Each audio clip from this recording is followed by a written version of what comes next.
to container talks. We'd call their stuff fat containers, and they're a really useful tool, but we tend to try to think of containers as this slim little wrapper around an application, and so we have containers that have only one thing running in them, or one thing and its children. To introduce myself, hi, my name's Sven. I work for Docker Inc. I'm a support engineer there. I also work on the documentation, so I really appreciate bugs and issues and emails saying, that doesn't make sense, can you explain it better? Because then we can. And also, I work on Boot to Docker, which is slowly becoming Docker Machine. Hi. Now, most people seem to get the feeling, because of our tutorials, I think, and the way we talk about it, that when you build a container, you're going to end up with all of Ubuntu, all of the dependencies, and you're going to end up with this many 100 meg container image. And then if you're going to build from source, it's even worse, because you're going to end up with GCC or whatever it is that you're building with. And I just thought I'd do a quick tutorial to a small, tiny room of people about how you can not do that. One of the things when you're trying to manage your containers is you've got to choose a base image. And we see people following the tutorial. So they'll have some things based on Ubuntu, some things based on Debian, some things based on CentOS. And you end up running out of disk space. And the thing that when you're actually going to start using containers that you need to think about is that you should try to have a common environment. It's no different to virtual machines in that respect. If you have all the OSs, you're going to have to learn how to manage all of the OSs. So don't do that. And here, it's just a list of some of the container images that we provide and their respective sizes. I personally like Scratch a lot. It's a little bit large, we're working on it. But as you can see, we haven't changed it in a while, so if you find a security issue, please report it. I picked Debian because I don't like RPMs. I'm willing to admit that that's because I know Debian a little bit better. And it has less to do with systemd than I used to think it might.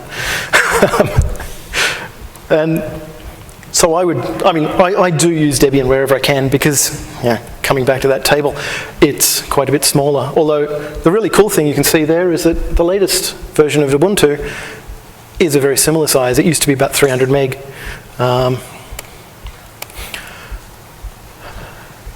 So having picked my base image, and I'm going to pretend that the Docker Hub guys have done a good job, which personally I think if you're going to deploy, you shouldn't. You should actually make your own base image, because then you know what's in it. And therefore have some idea of the security risks that you have. Whereas if you just trust us and don't bother learning about it, you're kind of, hoping. Trust us, nonetheless. But the security guys quite rightfully say, don't use Docker pull, because in the end, you're just running random binaries you got from the internet. So, as an example of some of the horrible things you can do, all I did was pull out some of the files I decided I didn't need, and suddenly I have an image here that's almost half the size of the base image that we distribute. The one we distribute is slightly more useful in that your locales still work. But if you're like me, you may not need them. What else was I going to say? And the way I did this is I ran docker build on this Docker file, which starts from the Debian 7.7, which I think is Wheezy. Just delete some files and go. And then I use Docker export to create the tar file that is that image and re-imported it as a single layer, because that Docker file will actually create 3 layers right now. The from one, which is your original image, the layer in the union file system that says these files have been removed, and then another layer for the metadata. I suspect that work's going on to make that into 2, but nonetheless it's a base image, so you'd like to actually squash that down to 1. And then there you see my version. And then the really neat trick is to actually use that base image instead of using Ubuntu, CentOS, Crux, and you so on. Because with AUFS at the moment, and I suspect with OverlayFS, but I don't know yet, haven't used it in anger enough. When binaries come from the same layer in all of your images, when you're running them as containers, they'll actually share as much memory as the kernel will let them. Slight disadvantage with Device Mapper and Btrfs is that it doesn't share memory, so your libc will be in memory again and again and again. Just a bit of a shame. And of course, the other nice thing about using the one image is that you'll know if you need to update your base image for security reasons, you just have to rebuild all your images. There's no, do I need to rebuild this, that, and the other? The answer is yes. And then the bigger trick is, that was just the ops answer. The development, testing, and debugging answer is to make similar images that contain all of your tools. I seem to be doing a talk about that tomorrow, where instead of your developers getting a list of tools that they need to build your product, and each product having a different version of GCC or different version of Java, what you do is you tell them, for this version of your product, use these containers, and for the next version, use other containers, which your ops guys or your dev guys curate. So your new developer turns up and goes, what do I do? And you say, well, you're working on this, so Docker pull today's environment, and there it is, and they're instantly on a machine that they're able to do work on. In tomorrow's thing, the example I'm going to show is I've got NetBeans running in a container. Obviously, if you actually use Java, you'd have lots of other things. I just have Hello World. And the thing I read on someone's blog post the other day was, if you do this with your development environment and your ops environment and your debug environment, escrow becomes nothing. Now, if you've worked on the escrow project after you've delivered to customers, you'll know it takes a few weeks of reverse engineering all these mad little assumptions where somebody says, well, I started with a Windows box and then I loaded this and I've got devenv, but I can't remember what version, and so on. You know, you've got to go through the whole process of figuring out all of the unwritten requirements. Whereas a Docker container either works or it doesn't. And if you're deploying from a Docker container, it's got all of the tools you need. And even more so if you maintain your own base image. Because, well, it's a lot more stable now, but a year ago when we started doing base images, you'd find your Debian or your Ubuntu image would suddenly change dramatically. Whereas if you do your own, obviously you know what's in it. And you only put things in there for a reason. Okay, once we have our images, our base images, then the next thing is you're going to end up with a development environment Docker file that looks a little like this. This one's a canned example that I'm doing later. But, you know, lots and lots of things happening, and each one of those statements, instructions, will give you a new layer. And while this sounds lovely, and it is, these layers will contain things that you don't care about. And if, for the sake of argument, somewhere after I've done the make install up there, I might do a make clean because I obviously don't want the source anymore. The source is still in the layers that get unioned up to the final image. And obviously we don't want to go and push many gigabytes worth of stuff only to tell it to delete them in the next step. So the next thing to consider is squashing down to fewer layers. And there's a few ways to do that. Actually, big question, who here's used Docker? Am I speaking to people who, does that look like more than half? Ah, mad. Okay, so I'm showing you commands that will make sense to those of you who've played with Docker. For those of you who haven't, I'm sorry. I pitched this at people who had. Asked me lots of questions. How am I doing for time? Cool. So I'll speed up and then we can have questions. So there's a number of ways to squash. The one that I used earlier was basically to export and import again. People have written tools that essentially do the same thing, and they just simplify the process. And then there are some really cool tricks that you can do, where, for example, Docker run builder, in the second example, spits out the tarball that then gets sent to Docker build.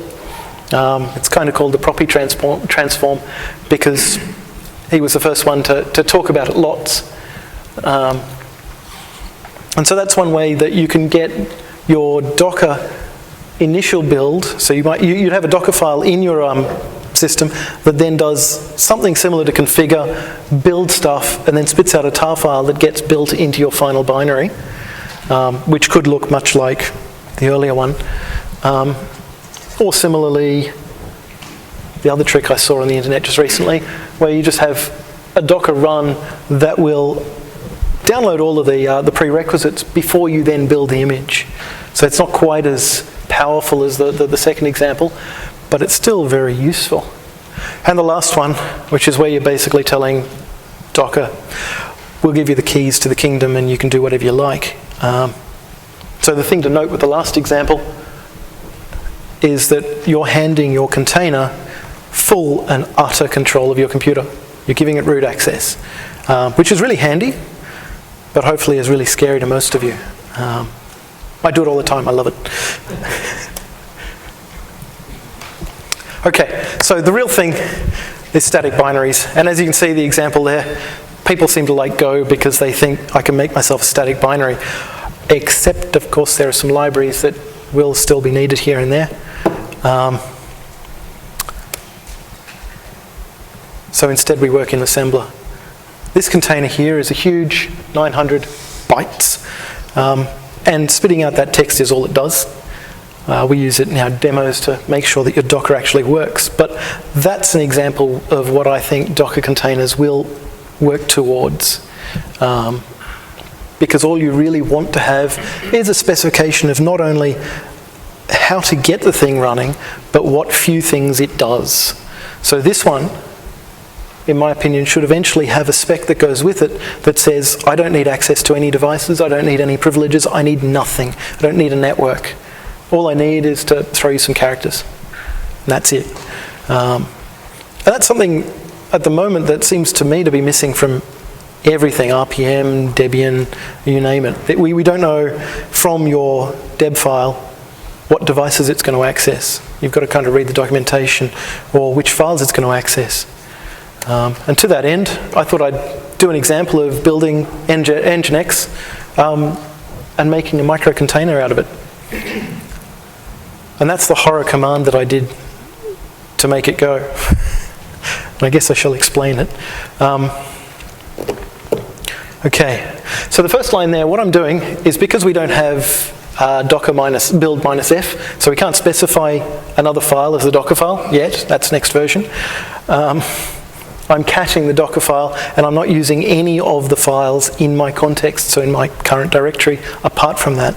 And then my Docker file goes off and does all the work. It downloads, well, it installs the prerequisites I need to build Nginx, and then it gets all the source code, configures it, then builds it, and gives me the things that I need to test it. And I'll go into the lower lines later. And so I now have a build container that's huge. I think it's 1.4 gig, which I can then use to spit out a tar file that contains just the output result, which is the second line is basically just grabbing that tar file. And then in the third file, I'm importing that as a single layer image and running it. And that's it. And of course it crashes because for some reason it's expecting a Unix system. So we use our Linux to tell us what it's up to. And I was originally going to use LDD, but then I kind of figured this is actually better. It'll tell me more. And happily it tells me I think I need like 6 files and some libraries. Unfortunately, you can't see the rest, but it needs etc. password, etc. groups, and some NIS config files, because obviously I didn't configure this static binary to be as simple as I would have liked. And those files I then make into a new tarball. So the first tarball is, oh actually I overwrote the first one. So here's the second tarball, where I'm including all the extra dependencies, and there's so many of them. So that there is effectively the definition of my new container. And the line above I'll use later, but I'm adding it into this tarball so that I can just cat this tarball straight to Docker build to build a new image that has the metadata of how to run it, what ports to expose, that sort of stuff. And there we go. Having done it, the GCC image that I based the original build off is huge. Nginx adds another 200 meg. And then the little beastie that we just made that contains just enough to run Nginx is a huge 21 meg. I'm assuming that somebody who actually spends a bit of time on it can bring it down a little bit further. I basically pulled the instructions on building Nginx off the net. So now I'm running random code. Okay, and this is if we go back over here, again, with that container I was running this docker run command, so I'm actually telling it the application Nginx to run with the parameters to keep it in the foreground. And I really would rather not do that. I'd much rather just go docker run port 80 Nginx. And so what I've done is I've added that Docker file to my tarball and then built it. So the first one that I showed before is a Docker import. The second one is just catting it and doing a Docker build with that Docker file. And the difference in size is, I think I showed later, but the difference in how we run it are those two.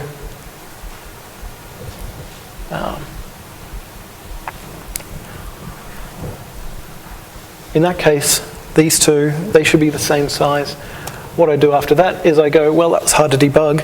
So instead of basing it on Scratch, I base it on BusyBox. So now I can actually Docker run Nginx BusyBox sh and have a look inside my file system. But I kind of think those file sizes are starting to get closer towards what I'd really like to have.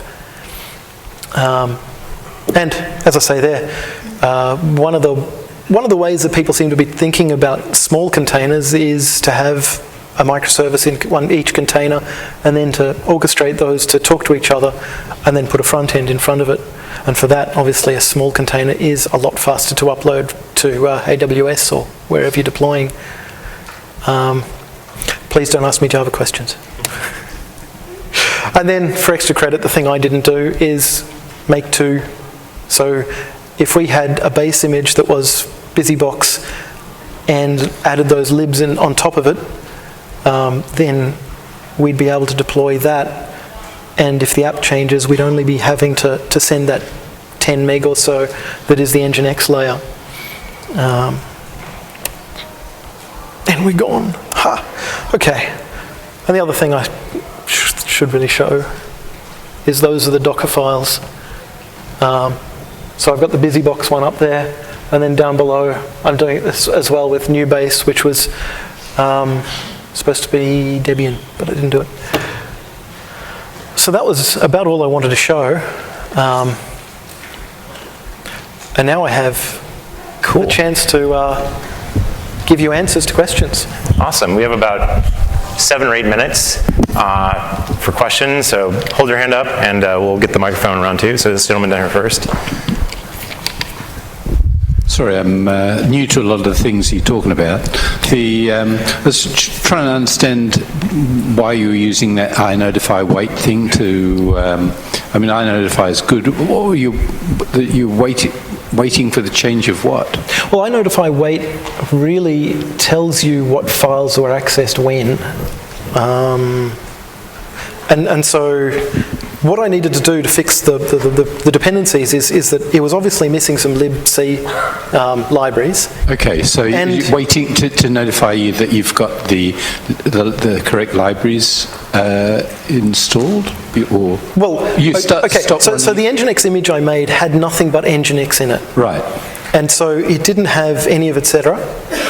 Right. And I didn't want to go and look through the source code to figure out what files it needed, and they don't tell you because these are assumptions. Sure. You know, you've got a Unix system.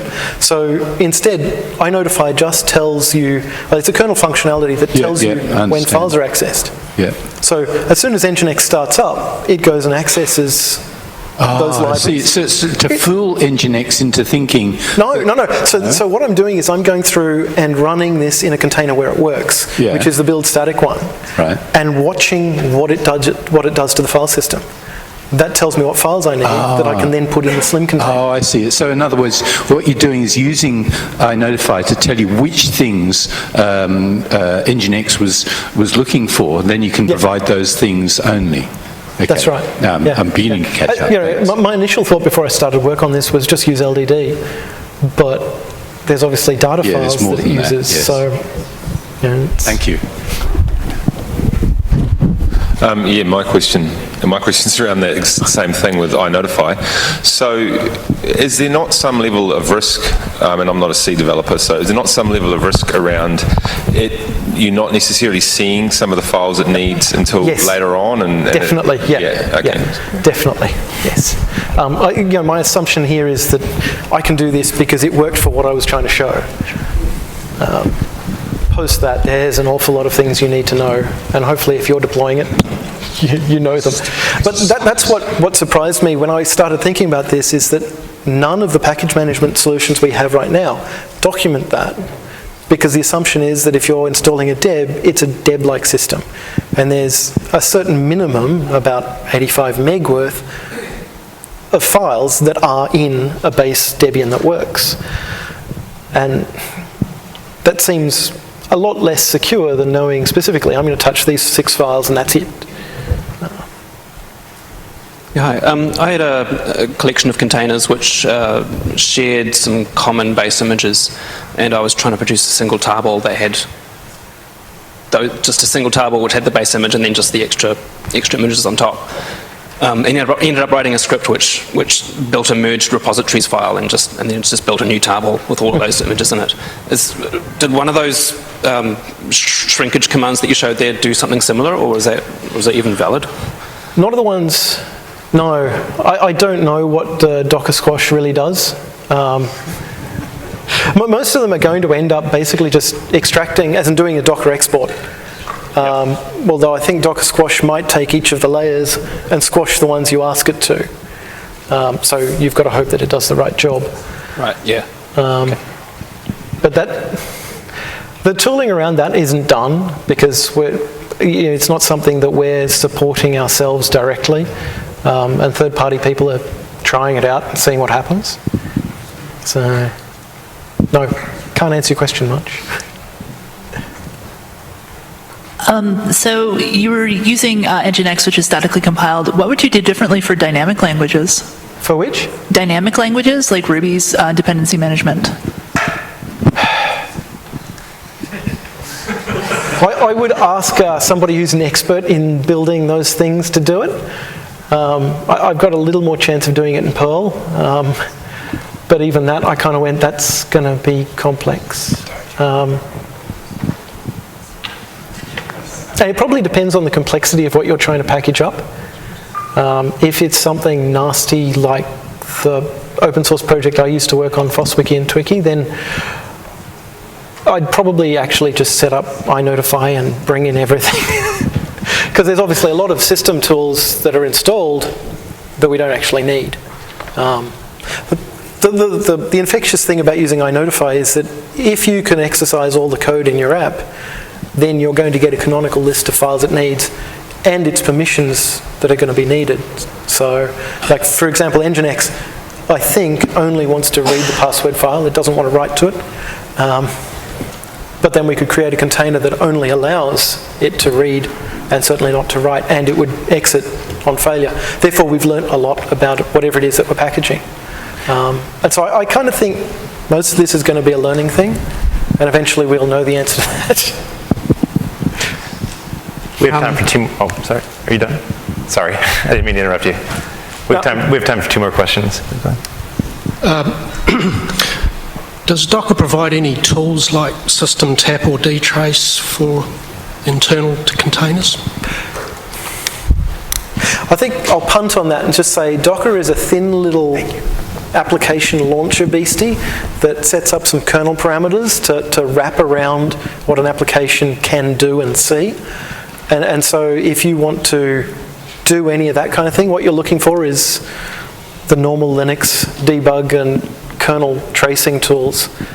And whether they can enter your namespace is a little bit painful sometimes, but it's not something that is intrinsic to Docker. It's a Unix system. I know this. I did something similar to this with MySQL. I just copied the binary in and basically kept on running it until it complained about the library, copy the library and repeat it. Yep, exactly. I was using the BusyBox container as a base. And what I found is that the BusyBox has a number of different tags, and the BusyBox Ubuntu, with the Ubuntu tag, had most of the libraries in. So I suppose my question is, would that be the correct way to do it, or would there be, is that the intended use for the different tags of the BusyBox, or, you know? I think the answer I was given to why we have these is because people have religion.